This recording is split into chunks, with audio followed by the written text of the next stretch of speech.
我為你歡喜快樂。約翰三書4節。我聽見我的兒女們按真理而行，我的喜樂就沒有比這個大的。喺靈修嘅安靜裏邊，我經常都俾主嘅聲音好溫柔咁去提醒我，佢為我哋歡喜快樂。佢唔係遠遠咁觀望嘅神，而係深深參與我哋生命嘅主。當我讀到約翰三書4節，心裏邊就湧起一種被睇到、被珍惜嘅感覺。原來我哋按真理而行，不單止係我哋嘅責任，更加係能夠令神喜樂嘅事。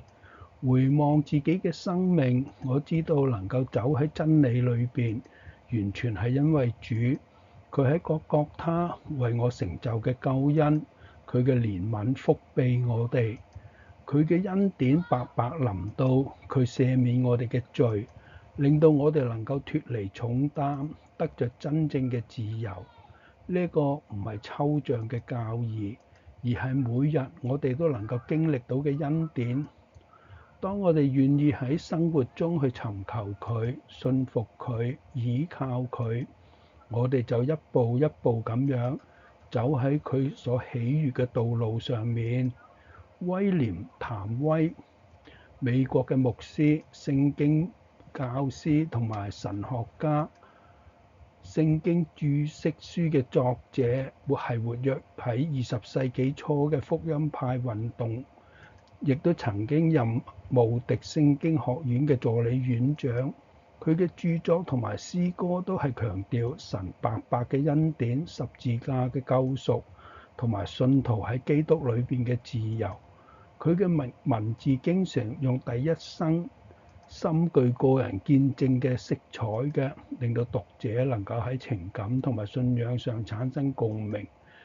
佢有咁樣去頌讚上帝嘅詩句：在那裡主有大憐憫，以及白白賜下的恩典；在那裡主赦免我罪愆；在那裡靈魂脫重擔得自由。在各各他。今日我願意再次喺主嘅面前立志，俾佢嘅喜樂成為我前行嘅力量，亦都俾我哋嘅生命成為佢歡喜嘅見證。主啊，感謝你以真理去引導我哋，令到我哋能夠行喺你所喜樂嘅道路上。求你嘅憐憫同埋恩典經常喺我哋嘅心中，令到我哋喺各各他所成就嘅救恩裏邊得着自由。願我哋嘅生命每日都能夠令你歡喜快樂。奉主耶穌基督嘅名，阿門。